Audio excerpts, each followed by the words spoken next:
Hello and welcome to Talking Dogs on a Tuesday, of course, a bank holiday weekend in Ireland. So we're here on a Tuesday talking about the proceedings over the weekend, featuring the second round heats of the Sporting Press Irish Oaks.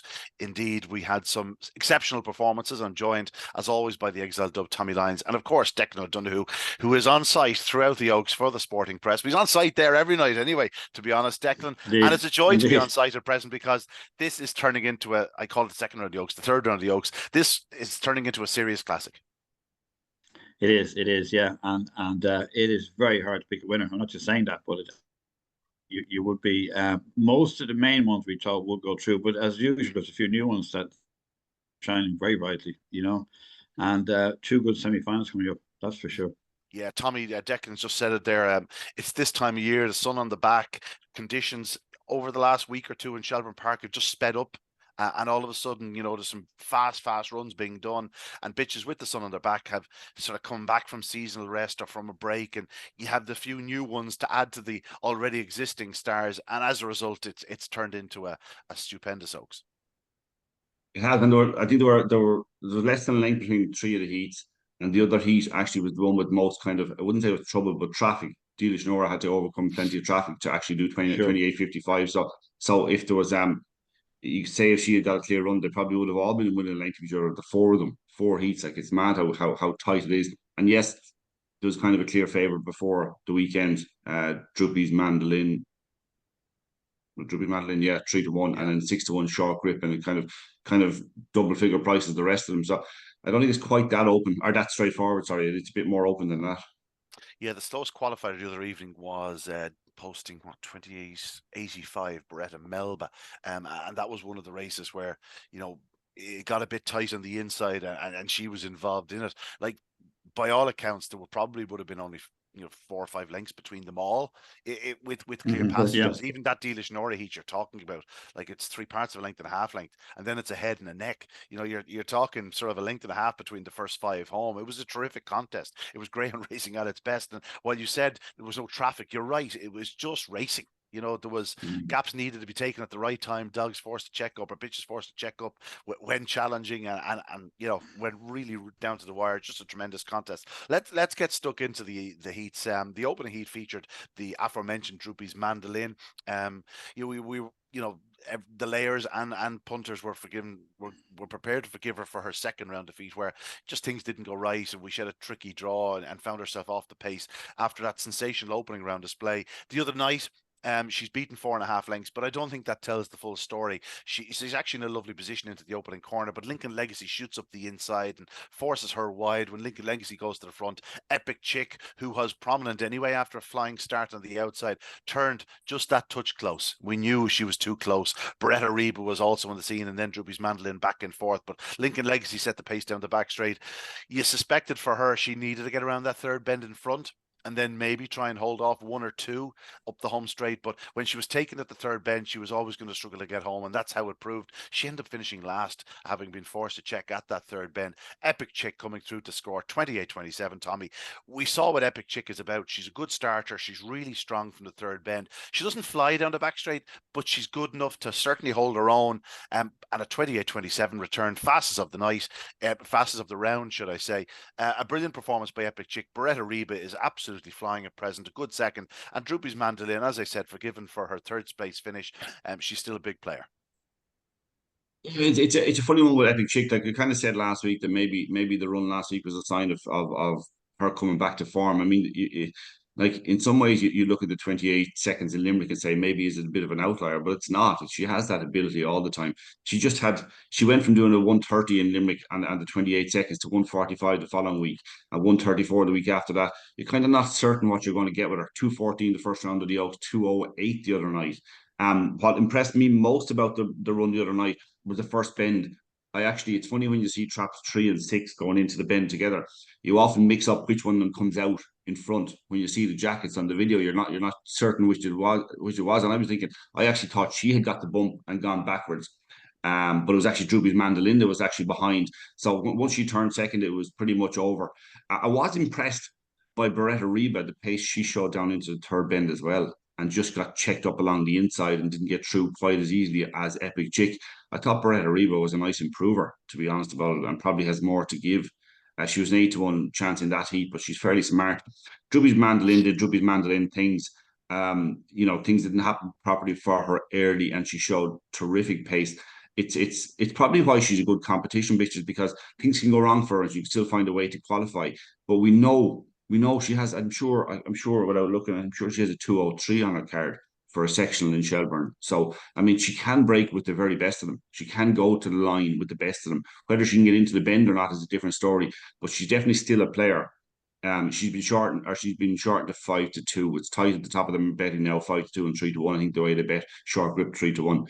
It's tightened up quite a bit actually in the betting, based on the performance the other night. But I wouldn't take much away from Epic Chick. I think like this is a really good performance, but there's even better from her, even better to come from her.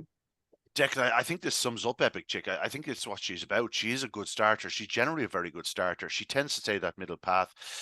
If there's something showing big early speed up the inside, they can get the better of her on that point of the race. But if she stays in contention to the third bend, she's really powerful. She is, and she's still learning the game. She's only had 10 races, and she broke very well. She does. Shelburn does favour wide runners anyway, But as you say, I thought it was interesting that as ever in Shelburn, the first and third bends decide everything in 5-2. Yeah. And excuse me, Lincoln Legacy went up very well. Credit her for that. Third bend, she was squeezed from either side. She was a meat in the sandwich and just sent backwards. You know what I mean? I think she'd be on that bend in front. That's how tight it is. Drubby's Mandolin, well, had to check down, which completely knocked out Rat Down Molly, and didn't do Piccadilly at it either. So, but I agree also with Tom. Beretta Reba, she races every start night shot. Yeah, better and better and better. And she looks one that'll keep qualifying anyway. And she shouldn't. But it was a very open heat. But Epic Chick is still improving. She's a lot going for. Yeah, Beretta Reba, we've seen a lot of her, Declan. There's definitely a jealous streak in her, and I would have always said that the better the company, the faster she'll go. Do you know that sort of way? Now, I'm not saying she's doing anything. And she stays very well. After the line, she gets involved, but she's never done anything in a race. She's a real racy bitch. Yeah. She doesn't like to be passed, and she doesn't like to have one run away from her. She really does run hard to that line. She's running out of her skin. And Graham Kelly has two bitches in the semi-finals of the Oaks. That's an unbelievable achievement. You mentioned Rathdown Molly. Just didn't happen for her. And she's been such a star. I'd love to have seen her get to an Oaks final. Lincoln Legacy again. She's brilliant early speed. If she was mine, I think I'd be Dundalk bound with her, because I think she has the early speed to handle the 400 meters around Dundalk, or 400 yards. Certainly worth trying anyway. Yeah, because she just doesn't quite get home over the 525. There's no point in saying she does. Like, even the night she wins in 28.77, it was a real struggle up the home straight.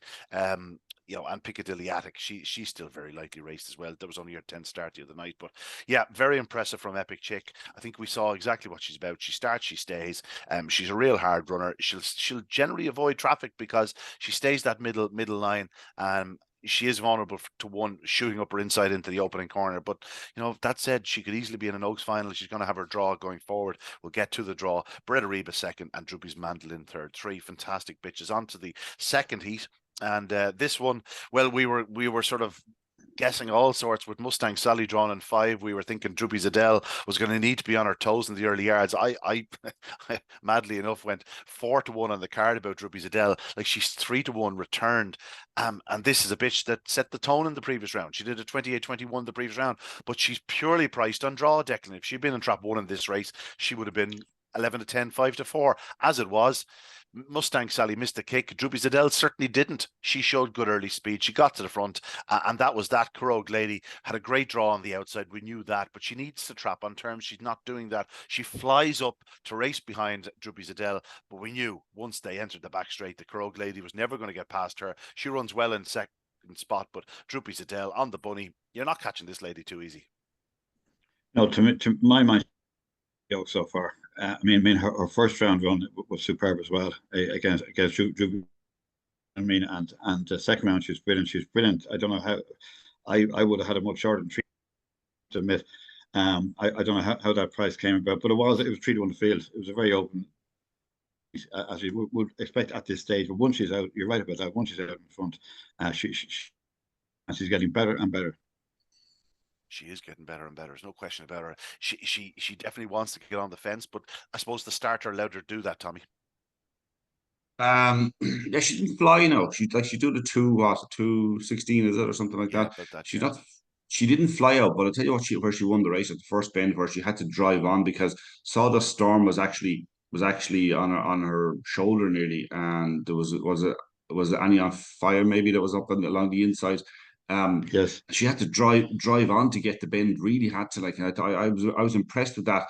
I suppose the 3-1 is down to the fact that Mustang Sally had a couple of 206s in recent weeks, whereas Druby Zidell seems to be around the 213 to 216 kind of mark in general. Again, I say I don't use those as an absolute hard and fast guide because I think I'm not saying they're wrong, but I but just when you can't. do look at Droopy Zidell, she does tend to pace up well. She's not a Yeah, flag starter, and it does sort of read well. She's making up a lot of ground from the winning line to the corner, and that's where she yeah, certainly did her damage the other evening. Because apart from getting to the front, she also squeezed up those on her inside as she's edging across. And as a result, she's then very left much. sort of in front with Carogue Lady yeah. slipping Very around much, yeah. second. Like even Beretta Reba was forced to completely check up into the opening corner, and she's then sort of left third between the first and second bends. Yeah, Yeah, it was. it's for. Well, sorry, Declan, go ahead. Go ahead, Tommy. No, it No, was a I'm only brilliant going heat. Tommy is absolutely right about that. She drove into the bend. That was the winning of the race. She showed. You're right. She doesn't break brilliantly. She has a 207, which is about her best. Yeah. But she does speed into the bend, track sweetly, cut across very nicely there, as you say, and that was it. Semi-final we'll talk about later, but that will be interesting. She's in 3 in the semi, isn't she? So that's all right, Yeah, Carogue Lady was perfectly housed again in the striped jacket. That's something we're going to say for the striped jacket runners in each of the heats, probably. But Carogue Lady, Tommy, there's no question she has all the pace in the world to the third bend, but she's not trapping like she was in Tralee. Like she looked a really natural trapper in Tralee. In Shelburn, she seems to be waiting for the boxes to open to go. And if she is going to be winning in Oaks, she's going to need to do it 2 seconds. She is, and yeah, that's when in Tralee we were kind of thinking, well, she's going to lead, she's going to pop out and lead, but now you're not so certain. Like she showed huge pace, and to be fair to her, even though she was beaten, what in the end was it about 4, like maybe 3.5 lengths. 3.5. Had she broken to the best of her ability, that would have been tight. Oh, no question about it. No question about it. Because even apart from that, if you're in front of the third bend, Droopy Yeah, Zidell's going to be trying to challenge her inside. If she doesn't get through there, yeah, you gain yourself another length, and she might be doing a 28:30 on the bunny. Try and pass me in that. No question, she has the pace. Beretta Melba, she was 8-1 after winning at 14-1 the previous week. She she has her limitations. The previous week she flashed out, and that allowed her keep herself in a decent position. She was headed by Carogue Lady and then came back again. I think she's probably foot to the floor 28.50 in Shelburn Park, 28.40 perhaps on a really good night. That probably won't be good enough to win in Oaks, but she's certainly deserving of her place here. Declan. Sorry, me. Yeah, she is. Her kind of mate looks a stronger contender, but she's more experienced in Shelburne. Beretta Melba about the track down as well. She is good, but it's hard to see her being an outright winner. So Yeah, Annie on Fire was in trap 1. We knew it was going to tighten up on the inside, just given the nature of the draw with 4 and 5 edging straight for the fence. And she didn't take the flyer she needed. She got trouble on the opening corner. She ran well in the early rounds of the competition. She's a bitch that is always capable of a big run. Mustang Sally completely missed a kick and then dived for the fence in behind runners. So her chance was basically gone from early. And Sawdust Storm, well, she checked up at the last bend. I think she may have picked up an injury. Hopefully they'll be looking after her. Whether she makes it back to the track or not, I don't know. But given her pedigree, Dorota's Wildcat and Droopy Zero, of course, the dam of so many stars over the last 2 to 3 years from this litter and then the next litter again, you'd imagine she'll be very, very desirable as a brood bitch. We'll move on to the third of the heats, and this was an absolute belter. Dealish Nora was always prominent, but flasserade up the inside, shot to the opening corner, sort of took it up then and led down the back straight. Looked like she was beaten into the third bend when she was headed, but Dealish Nora didn't quite drive through the gap, and Flasserade in contrast did drive it, went back to the front, and that allowed her to qualify. She is eventually pipped by Declan O'Donoghue, who stays on well. Born to Perform is last at the third bend. It was finished only 3 parts of length in the second spot. It was a remarkable run by her. You have to feel for the likes of Ballymac Run, who was prominent from the start, looked the danger into the third bend. Let's Go Bubbles was finishing fast as well. They're only beaten by a head and a neck. Tommy, this was an ultra competitive contest, but I think we probably had the right winner.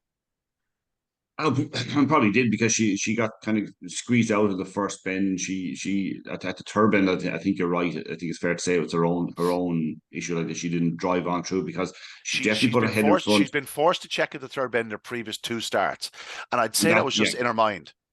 Yeah, and it did, and probably a bit unlucky that the bitch in 4, Ballymac Run, was on the outside of the one bitch, because that actually forced the one to stay in and lessen the room, even, because if Ballymac Run hadn't been there, maybe the top would have just eased off a tiny bit, or there would have been room to push her out of the way. Whereas when you have two bitches on your outside, chances of actually pushing them out of the way are definitely lessened. Again, I said, I thought that like the 28.55, you could probably take 20 spots off it.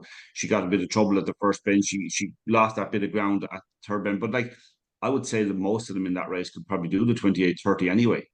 It was that tight a contest. Like, I don't know. I mean, Born to Perform came from off the pace. Let's Go Bubbles ran a cracker, and yet it's only fifth. Beaten about Just length missed and a half. it. Yeah, about a length and a half, just over a length and a half. Declan, we were speaking about starting prices earlier on. I was surprised that Declan O'Donoghue didn't start favourite. Let's Go Bubbles has been running very strongly, very well, but she's not what you'd call a blistering early pacer. Yes, her sectionals are good, but she does tend to stay that middle to wide path. And I just thought something could get loose on the inside. I just thought the draw would suit Declan O'Donoghue. She's returned the 2-1 second favourite, but I think it's safe to say she's a deserving winner. She is, yeah. I mean, she was cut off twice in the race. I mean, still came back for more. The runner up came from the next parish or something. I don't know where she came from, but my God, she wasn't half coming home. It's unlucky though. You were very tight. He did everything right, really, and it's very unlucky to go out. And so was Let's Go Bubbles. So was ahead that as they went out. It was that kind of a heat. You know what I mean? They all had chances at various stages, but the night. I was texting John Mitchell yesterday about he just texted me asking for the Oaks, and I just said about the bitch running very well. Born to Perform, of course, he owns her, Jennifer O'Donnell's husband, and he was saying I assumed that she was coming back from season, and she was going to be getting better week in week, but it wasn't actually that. She actually cracked her hock, like she had a stress fracture or whatever in the Kirby, and it was obviously that's only a 6-week job, and she's improving week on week because she probably didn't have any work.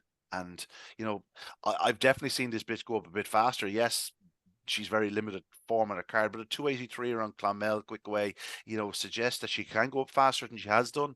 And just given the fact that she seems to be improving week on week, like the pace she showed in the feed the other night, would suggest she can certainly play a big part in this Oaks, Declan. Yes, she would. I mean, that was electric. Because there were 4 or 5 very good bitches all flying it in front of her, so where to break better than she has been doing. And she hasn't been banging down let's be honest about it, but she's a very, very good greyhound, and to come back from that injury so quickly. Well, I mean, anyone would have had a chance to give up on Saturday, like some kind somewhere, and she just opened up in the last, off the last bend.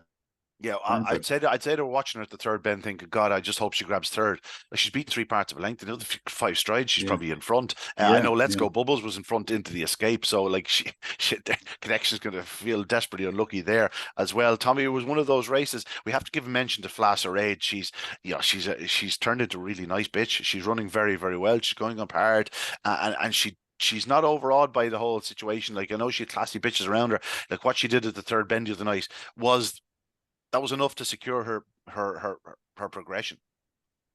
And it's great determination, because she, like, in the her 3 runs now, that she's kind of lost a place late in it. So to hold on when you Ballymac Run there, actually I thought Ballymac Run might win it at the first bend where she was positioned. Let's Go Bubbles is absolutely hammering home as well. So to hold them off, she's actually run a cracking race. But that was definitely what you said, Ian. That between the third and fourth bend where she looked like she'd been overtaken and she was going to be out of gone out of it. driving on again. That made some difference to her, because look how tight the margins are, head in the neck, and she could easily be in fifth. Yeah, she could have easily been. Let's move on to the last of the 4 heats. We at this stage we knew we had 9 top quality ladies going through to the semi-finals, and we were expecting 3 more to join them, and that's exactly what happened. The betting would suggest it was the right 3 going through. Declan, I spoke to Teddy before racing. He was sort of fancying the top a bit. I told him Short Grip was a certainty. I just felt that she could only trap better than she had done the previous week. That if she did, just given the makeup of the race, I thought she'd be in front, and a bitch capable of doing 28 seconds around Shelburn Park. Has to be the one to beat in those situations. As it was, she did everything right. 28:33. I was almost a bit disappointed with the run, given the fact that she got to the front early. But I just thought this was a brilliant performance by a really top class lady. Drubby's Fidget runs well in second spot. And Lucky Julie showed all sorts of pace in third, Declan. Like, we know she's fast and she's strong, but this was remarkable in defeat. Yeah, I think Short Grip, whatever, slightly going to the line. She was doing a hell of a run coming out of the second bend. I mean, she was, and Dribby's Fidget ran a good race in second. She's not explosive early. You would expect Short Grip to do that, and she did. And Lucky Julie, as she only wakes up about halfway around, and then she takes off. Just fantastic pace. She but it is a 5-5 race. It's a top class 5-5 race, and that's. And you really cannot afford to keep giving them leads, because some says and you're not behind the 2 in front either. So very very good forms. They probably, I think, the best 3 in the race have gone through. Telon Bella will come good with time. Experience. Chelsea Pat is a great racer, absolutely great attitude. Everything else about it. An absolute credit to her connections, isn't she? Absolutely, yeah, she is, and it's a shame. I mean, all our regulars were hoping she'd get through, but she finished 4th, and that's it. It happens. Yeah. And High Retreat, of course, another one. It looked like the Merrimans were going to have one in the latter stage of the Oaks, but falling at the second last hurdle. Tommy, this is indicative of what we've been talking about for the last 4 or 5 years. 3 exceptionally talented ladies. You could run it a few times. You'd expect each to get a victory, but I think Short Grip on the whole, given her early speed, is probably going to win the majority of them. Yeah, and I think actually it's a better run than the clock suggests, because she earned that advantage herself. She could have crossed a little bit at the first bend, drove around it. She earned that 3.5 length victory by taking it early, but she never gave away an ounce. She never gave away an inch or anything late on. She stayed all the way to the line. Lucky Julie probably had a chance to catch Drubby Fidget, but that wouldn't be easy either, having done all the work she'd already done to get past Drubby Fidget to the line. But I was impressed by the winner. Drubby's Fidget, like we saw her during the Easter Cup over 550 yards. Like, she is very strong. There's no question about it. But that's what I'm saying. That's why I'm so impressed by Short Grip.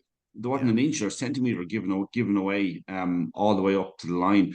Like you, Ian, I was surprised the clock was 28:33, because if it had been 28:13, I would have said, yeah, that's about right, because that would have put the ones behind on probably about in the 28:20s and early 28:30s. I suppose she still didn't take a flyer. She still only does a 2:11, no, she didn't. 16:05. So like, she is capable of close to like what she have on her card. She has a 2:03 in her card in this competition. She's a 2:05. I'm sure she has runs around that as well. Like, you could take a length off that. There's no question. It does make you a little bit vulnerable if you're going to be doing the 2:10s, 2:11s. It means you're not a certainty in heats, because it's that tight. I mean, Lucky Julie went from a 2:05 last week to 2:22, a 2:12 in the previous round, the first round. Like, the 2:22 is a serious drop for her. She showed, like you said, all sorts of pace. She has it. I actually thought, coming away from Saturday night, I thought maybe I'd be thinking that a Lucky Julie would be a free each way bet in the Oaks, but I think the bookies have kind of cut that out. She's only 8-1, but it's very tight. There are actually, I think it's 7 Greyhounds under 8-1 or under. Yeah, I suppose the bookies are like us. It's kind of hard to separate them. You know what I mean? There's so many talented ladies there. The separation will come, I think, Declan. It's this point in the classic every year where you realise, well, like if you look at the list of winners, like in the last 4 years, Ballymacbeanie, Susie Sapphire, okay, Rahamofo was a slightly different scenario, and Crafty Shavu.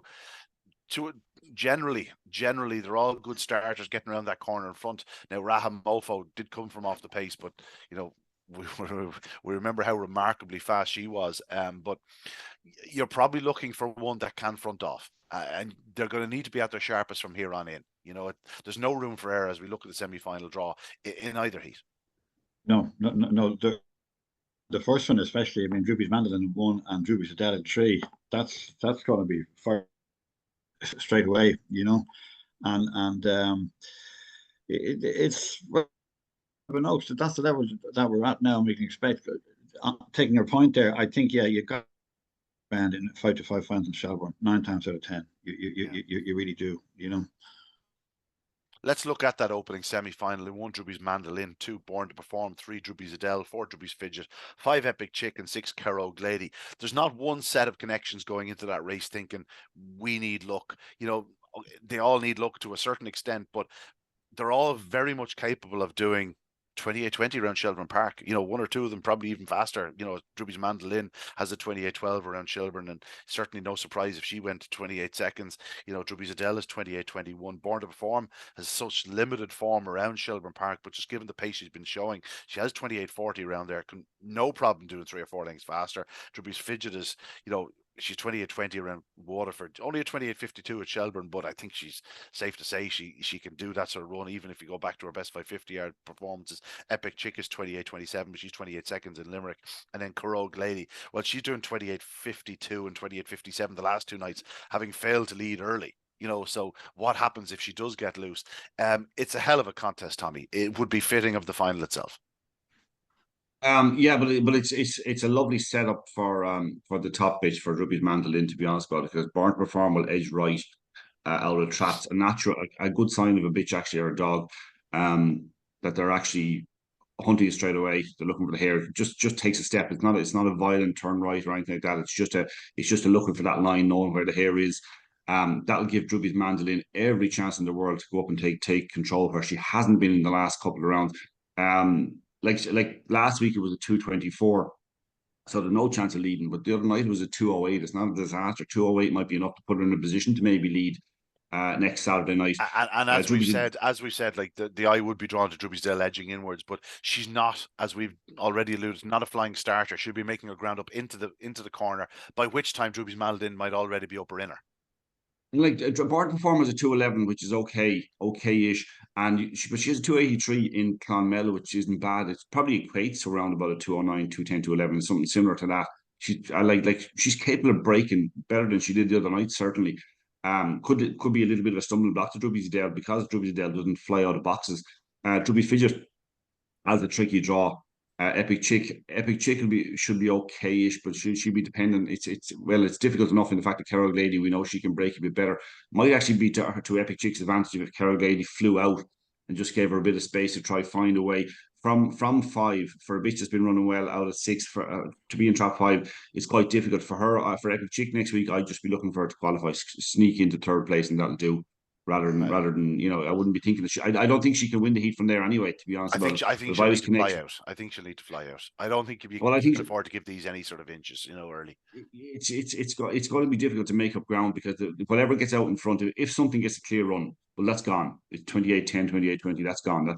That's going through regardless. You know what I mean? It's so. I mean, you definitely are reducing your chances by being behind. And Carogue Lady will make it difficult enough for her as well, for Epic Chick. So if she could hold her up, maybe she can. I'm not so sure though if she can hold up Carogue Lady. We've scarcely mentioned like Droopy's Fidget, who's running so strong. Declan, it's a hell of a contest, and while Droopy's Mandolin will absolutely, undoubtedly be favoured, she'll need to be doing things right, and there's no result here that would be seen as a major shock. Yes, Droopy's Mandolin looks ideal for her, but she really will need to be on her A game. The performance like won't do it all. You know what I mean? But it looks in her favour. Droopy's Adele gave her a right race in the first round. Well, and all Droopy's Mandolin ran in the first round gave her a hell of a race. I think Ruby Adele has been the outstanding runner in this thing so far. Not that anything stands out. She's got the best of them so far. So those two alone are going to have a crack contest. Epic Chick would be better than 6. I agree with Tommy in that. Carole Daly doesn't break in Shelburn. That's the bottom line. She doesn't. She comes out with them, but she doesn't break fast. And Ruby, where Strong has a lot to do.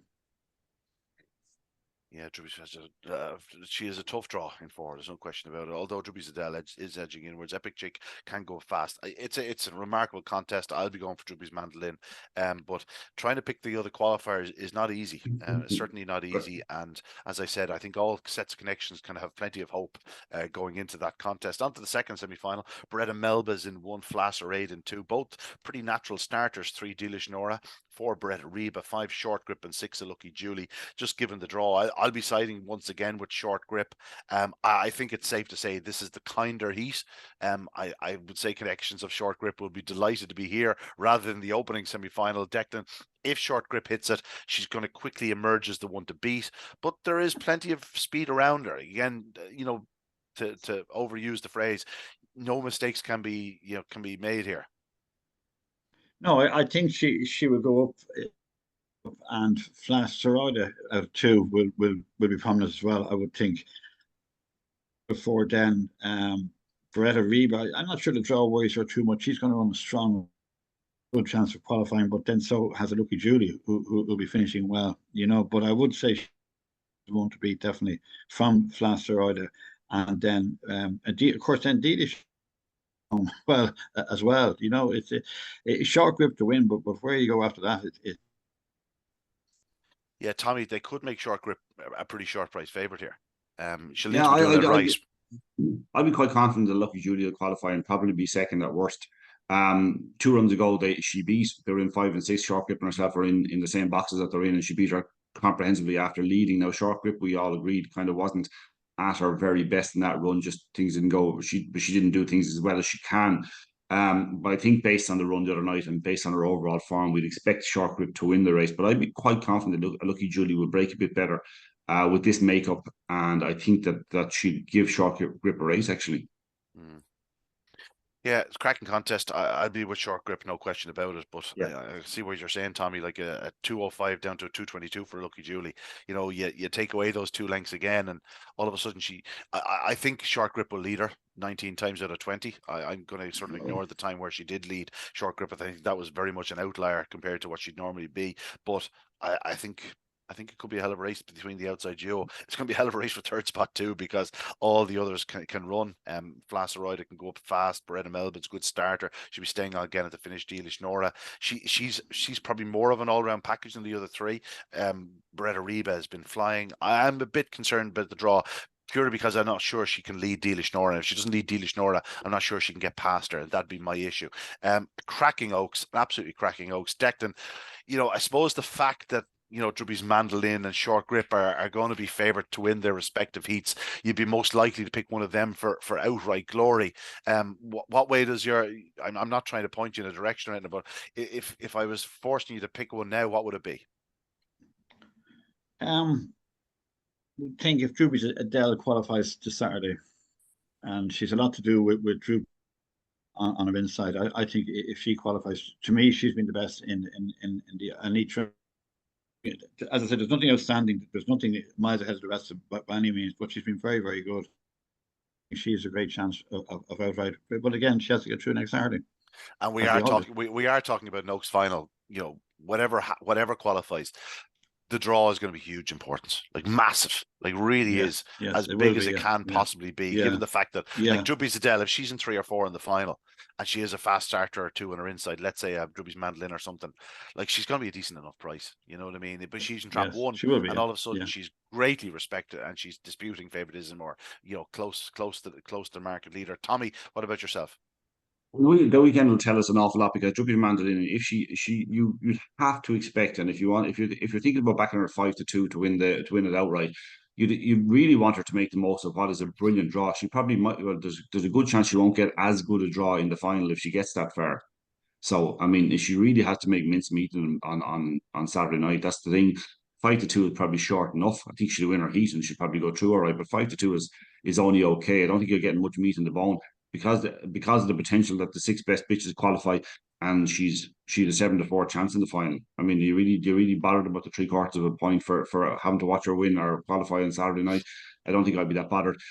You like Born to Perform a good bit, Ian. She's 20-1 if you were backing each way. Yeah, I think she's going to need to sharpen up. There's no question about Yeah. it. Like, you know, if she was She in did the get other, a dream run now. if she was in the other semi-final now, I could be tempted. I think I'd be prepared to watch, because even if she gets 4 in the final, she could still be 16-1. You know what I mean? Yeah, because she did get a clear run because she was behind, and she did get a clear run along the inside in the other night and all that sort of stuff. But she's obviously a potential improver. But and look, I think a Lucky Julie is fine at 8-1 if somebody wants an each way bet. Yeah, we have Only plenty. only fine though. Yeah, we have You plenty to know, get through. I'm going to stick with I went with Short Grip last week because she was double the price of Droopy's Mandolin. I'll probably stick with it, but I think if Droopy's Mandolin brings her A game the next 2 weeks, I think she'll win the Oaks.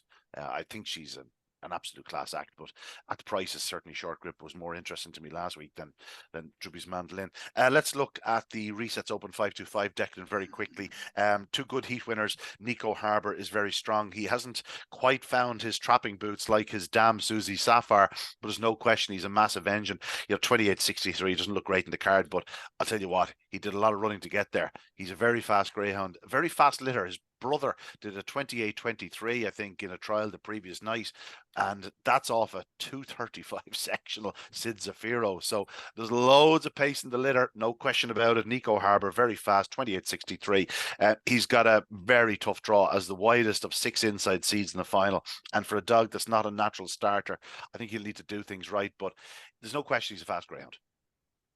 He will be over 550 and longer. That'd be what I'd be thinking. He'd be interesting in I think he's fully entitled to go at that level already. You know, I would obviously it's Spice. Now to do the same one again she did last week, 2 weeks, could be a bit of a question because that was a career best on Saturday. But she's very consistent. She's great early pace.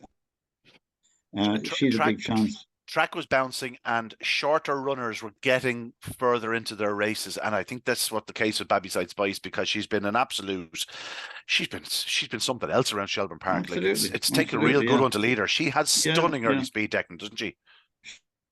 And Miami King, you'd have to say, is well drawn on the inside. Normally, that you want things have to go from bonkers and yonkers will always run a good race, but I would say Spice, anything like last Saturday, she could win it. Yeah, she'll be in front anyway. That's one thing you can almost guarantee, because Kapuka Warrior's going to edge in if he does anything. Abyside Spice has a nice draw up the middle if she traps on terms, and there's no reason why she shouldn't. She's such a professional starter. She has tremendous early speed, and Mert has her absolutely flying at present. Of course, Mert has two finalists. The rest of the final, Miami King is in 1. He's very strong, well housed in the fence. He'll need to come away on terms. Bonkers and Yonkers always capable of a big run. 28.43 in defeat the other night, did nothing wrong. Kapuka Warrior has a 28.23 around Shelburn. If he took a flyer, he's a big player. Nisfarn the Bolt is out in 5. That's not ideal, but he's shown real promise around Tralee and the King in the Juvenile Classic, and in recent times in Shelburn Park. And Nico Harbour, as we said, very well drawn, or very, very fast greyhound, very badly drawn in trap 6, you'd have to assume, but no question he's one for the future. Tommy, any thoughts on it? Abyside Spice obviously a massive early pace at 29 seconds around Yawl. It seems like many moons ago, but it's probably not. Nico Harbour, I was impressed by the way he was being held up around the first 2 bends. Just behind dogs, when he's trying to find his stride, but actually it's rather than, and oftentimes you see dogs pull away from that kind of thing and lose 2 or 3 lengths. He didn't. I didn't think he did things in a mad rush. He definitely wants to step up and trip. Yeah, I think he is. Look, he certainly looks. Declan said it there, 550 yards and perhaps further. He's a dog that back end of the year you could have a bit of sport with the 575, 600, maybe Night of Stars, something like that, or Winter Racing Festival, should I say? Just on the undercard, a couple of big runs. Ballymac the Lad looked a real nice type. Declan, he showed loads of promise down the Champion Open and raced, and it was great to see him really taking to Shelburn Park. I certainly do overuse the phrase, he won't be a greyhound until he gets to Shelburn Park. Well, this fella looks made for the place. Yeah, he was very impressive, very, very sharp, and he's one that's probably still improving. Very, very good dog. Yeah, yeah. I mean, definitely going the right way. You'd be talking down the line. He will be that good, I would think. Yeah, I think he could be anything in time. And we cannot finish without giving a mention to the last race on the card. Ballyhimmock and Rex. Tommy was a top dog last year. He's been brought back by Billy and John Dunn from injury. He's shown real promise in recent starts. He won a race in Kilkenny in 29:02, coming from off the pace the previous week. The other evening, in the final race on the card, on a night where the Oaks 4 heats are all won in sort of 28:30-ish. This fellow goes absolutely mental, 28:10. I think it's safe to say Ballyhimmock and Rex is as good as ever. This was a stunning run. Yeah, as good as ever is right. 28:10. I was looking at the heats the other night and then watching the videos again yesterday morning, and was fiercely impressed with him because he'd even dropped his carbine away behind, 8 lengths behind. Um, like maybe it's a sign of the summer because for so long during the winter, particularly, we noticed that the track seems to slow down as the night goes on. When it gets a little bit cooler, a little bit damper, and whatever else, the track tends to cool down. But I say maybe it's a sign of the summer that it's holding up now all the way to the end of the racing. But that's fiercely impressive for the Duns. Fiercely impressive. 28:10 is huge. Yeah, definitely. Like the way he put the distance between himself and his rivals was very taking, wasn't it? I thought actually Drewby's carbine actually broke better, but he just outpaced into. Yeah, and that probably take. I know Drewby's carbine is just very inexperienced and so on. He's one for the future. It was powerful. The top speaks for itself. It was a superb run. Yeah, he is a dog that you could target. Certainly at this time of the year, you could target maybe the Champion Stakes or even the Race of Champions down Tralee. That's sort of like a 550-yard trip, ideal for him. Yes. I'm sure they're eyeing up a crack at the Derby later in the year, but you can have a bit of sport with him now because you have plenty of time to get ready for that, if need be. But no, fast Greyhound. It's just great to see him back to his very best after being nursed back from a career-threatening injury. And that's the action from that's the action from Shelburn Park. I just want to briefly go through the opening round of the Produ Stakes, gentlemen, and then we'll do a couple of minutes on the Deadly Kennels Open 750 and, of course, the English Derby. The Produ Stakes, just go through the 8 heat winners. Green Brigade, absolutely charged, Tommy. He's a dog that showed all sorts of promise for Paul Hennessy and Brendan Kokeman, Ian Cunningham in the early rounds of the Champion Open Unraced. He was beaten 3.5 lengths by Hope's Teddy in the opening round of that competition, but showed all sorts of pace. He's very, very strong. The other evening, he was sort of 4th around the opening corner. He took it up at the 3rd bend and went on to win by 3.5 lengths in 28:42. Massive run. The second heat won in similar fashion by unanimous Panther, 28:52. Big 85-pounder. We saw how well he can run down at the Lee Strand in Tralee. A member of a very fast family out of Mystical Mall. He's a brother to Antigua Hawk, who we'll speak about in a little while. Just a nice run from him. The remaining heat winners there, Scooby Countess. She's getting better and better each week.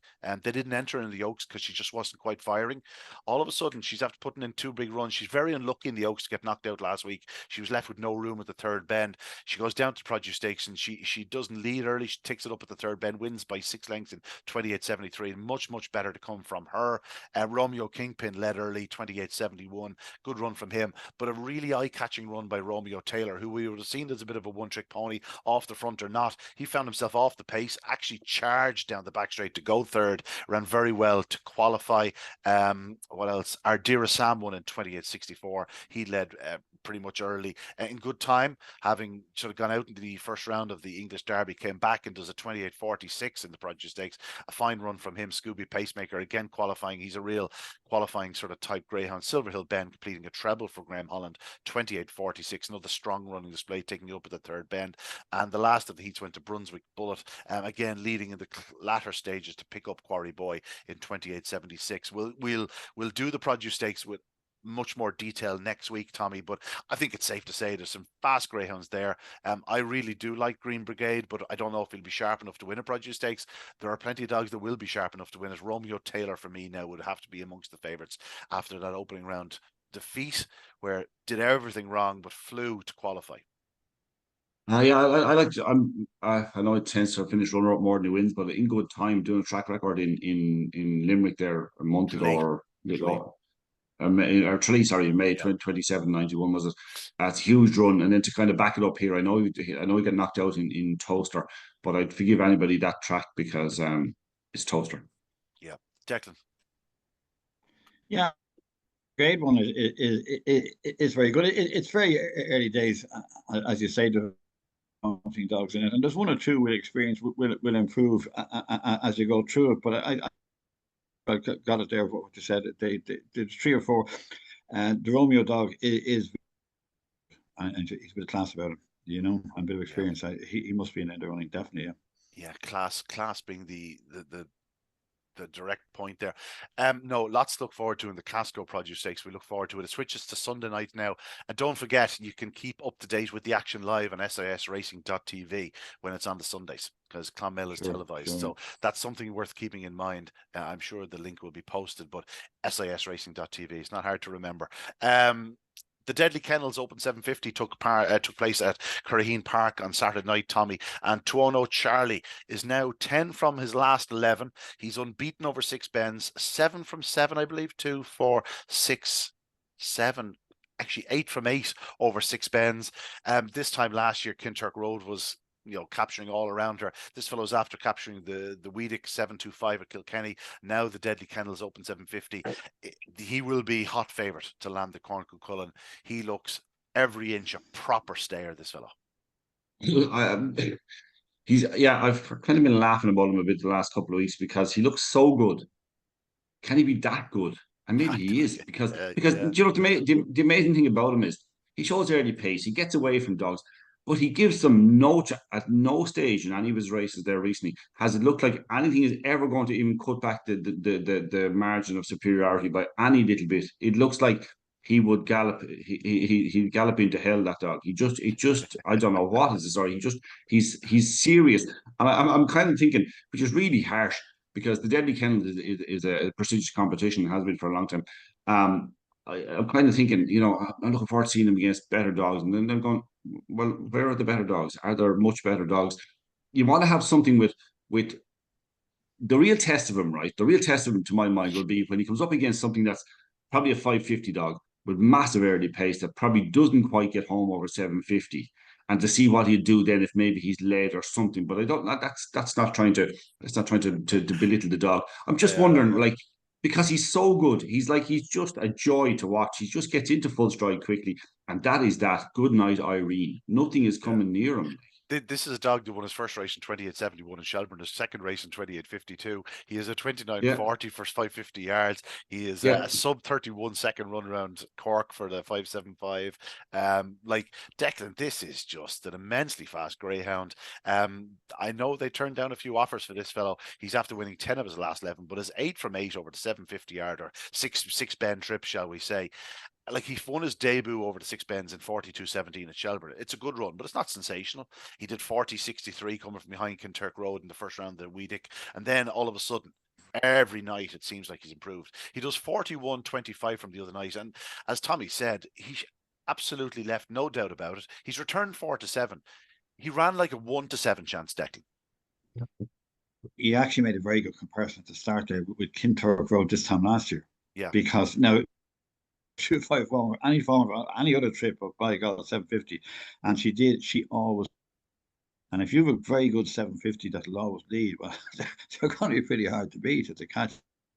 Tommy says, so he's an exceptional dog. He really is exceptional, and it's tremendous. And I much look forward to seeing him in the Corncool Cullen later on. Yeah, he's 4 lengths clear down the back straight, and he wins 9. You know what I mean? Now the gingerbread man in second was probably 8 or 9 lengths back at halfway down the back straight, but he is very strong. And he's never going to go up like a Tuono Charlie. So you just don't see where he's going to be beaten. No, absolutely huge congratulations to Paul Dyer and to Sharon Hunt, who's at the end of the lead, doing a remarkable job with Tuono Charlie. And the fact of the matter is, he's a dog. We don't have to worry about him coming in season or whatnot. If he stays right, he's going to be in the Corncool Cullen. And Tommy, there's certainly not a greyhound around at the moment that's going to beat him, unless, as you said, a real 550-yard dog that's strong and that can maybe master him in the early yards. But even then, you're sort of grasping at straws a bit. Well, I only kind of want that so that he can go and beat that dog too, if you know what I mean. So because he can be a superstar. Be honest about it. I want him to win the Cullen and win it just as impressively as he won the Deadly Kennels, because we all like stars, and he looks like a sensational galloper, absolutely sensational. Yeah. Well, I'll go as far as to say, £2 dog. Yeah, I'll go as far as to say now, if he does win the Corncool Cullen, you know, the discussion for Stayer of the Year might be a mighty short one at the end of the year or early next year. It might already be a very short discussion. No, that's wonderful. That's a brilliant performance by 2-0 Charlie. Well done again to Paul Dyer and Sharon Hunt. They have a proper Stayer on their hands. Back in the day when, you know, Sky Racing was flying in the UK, my God, you Yeah. could have charged telephone numbers for this dog. You could charge telephone numbers for anyway, let's move on. We'll just give a brief mention to the English Derby. It's trucking along lovely, Declan. 9 of the 16 heat winners were Irish trained. 9 of the 14 potential heat winners were Irish, because we only had runners in 14 heats. So nine winning was a great return, but isn't it wonderful to see so many sort of well-established stars like Swords, Rex, the other Kobe, you know, even, you know, like, just those dogs in their 3rd season. And then we have our young stars as well. Yeah, Ballymacfin, of course, Derby runner-up in 2022. Oh. It's just a joy to watch our dogs performing at the highest level over in the UK. I was actually wondering where they're shown serious Derby to get us warmed up for it, but it's brilliant. It is great to see that. I don't think it's really taken fire yet, but I think it will this Saturday. It definitely will. It's a superb round draw now. It's really heating up now. It's really heating up going forward. It is, yeah. But the Irish have the weight and numbers in terms of it's 22 out of the 48 they have now. But when you consider, you know, we had far less than a quarter of the runners at the start. Here we are now, and we are going to probably overtake the English going ahead into the quarterfinals. Tommy, it's not really a surprise to any of us. We were sort of suspecting that. We do feel that there probably is a weakness in the UK, but they do have a couple of stars, and they still have the dog who's disputing favoritism, King Memphis. Crafty Chivu is very talented, but in many ways she feels like one of ours, like she won our Oaks last year. But if you look outside of King Memphis and Crafty Chivu, it's just a sea of green. It's just a sea of green greyhounds. You know, you're talking Deladdy Da, Boyle Sports Bob, Superfast Gordon, Swords Rex, the other Kobe, Clonbrine Treaty, Antigua Hawk, Gaytime Nemo, Balnabola Ed, Ballymacfin, JT Etienne. Like, it's just Irish after Irish after Irish. Very strong challenge, and hopefully we'll have superior numbers come semi-finals and final time. No, King Memphis is a proper greyhound, and a dog that doesn't absolutely have to lead, even though he can and probably will most nights. He doesn't have to lead. He has shown in the past, and he's shown as well, which is really important. He's shown that he can win competitions and he can go through kind of longer competitions and that. So I have a huge amount of respect for King Memphis. I know you said, and you know, they're doing fast times early, but the track must have been on fire on Friday and Saturday night because the clocks were through the roof. One dog that really struck me, actually, well, apart from let's go to my old pal Balnabola Ed first, because he was so good the previous week in defeat. Declan, we never mentioned Balnabola Ed, of all the dogs not to mention. That's a disgrace. That's a disgrace, because he is just the masked crusader. That's what he's class. But he was, I like that. Yeah, he was so good. He was so good in defeat the previous week off a mad long break. And then I thought, you know what, will he break as well again? And will he beat High Trend this time? And I thought, maybe he'll be finished second again. He'll get him better for the run. He was brilliant the other night. Absolutely brilliant. And Antigua Hawk, they're like, I was looking up at Antigua Hawk last week going, wow, look at the early pace in this dog. So I went to look it up. 3 runs previously. Yeah. I was going, that's all it has. And it didn't show early pace in Ireland. I went over and showed unbelievable early pace in round 1. So I thought I fancied it for round 2. I thought it's a little bit inexperienced. Don't know if I'd bother backing it. Ended up not having a bet because I thought the price 15-8 anyway was only okay. I'm sure that maybe if I'd been able to look around, actually there's another point.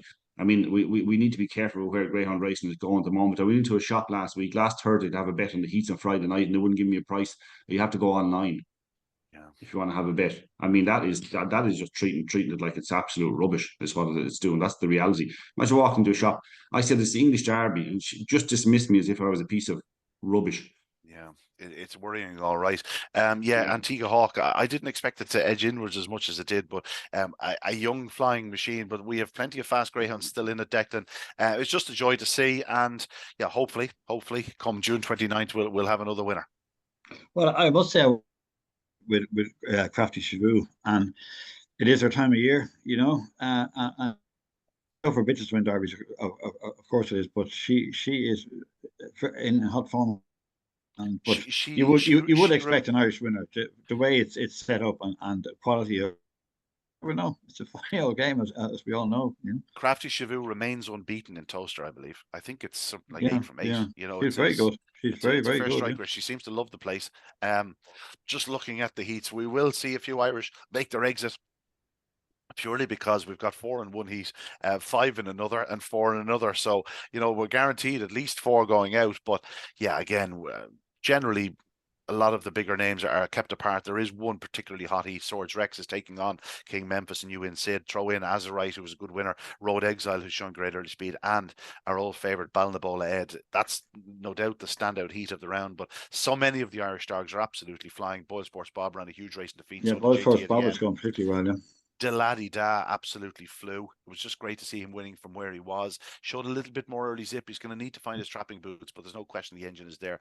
I think we have this one. I think we have this one in the bag. Yeah, not so sure. Touch wood. Gentlemen, a pleasure as As always. Best luck to anybody who still has a runner in the English Derby, be it owner, trainer, breeder, or indeed punter. Lots to look forward to over there, but we've got plenty to look forward to here in Ireland. The semi-finals of the Sporting Press online edition Irish Oaks will be the centrepiece at Shelburn Park on Saturday night, ably backed up by the Resets Open 525 final. It's worth pointing out €10,000 to the winner of this mini open event. An unbelievable prize. Some good prizes on offer at present in Irish Greyhound racing. Long may that continue. Wonderful racing. And of course, the Produ Stakes continues on Sunday evening. Remember, you can keep up to date with the Produ Stakes by watching it live on sisracing.tv next Sunday evening. There's a bit of entertainment for you. But that's it for myself this Tuesday evening. My thanks again to Declan O'Donoghue and to the exiled one, Tommy Lyons. We'll see you next week. But that's it for this evening. Good evening. Good luck. God bless.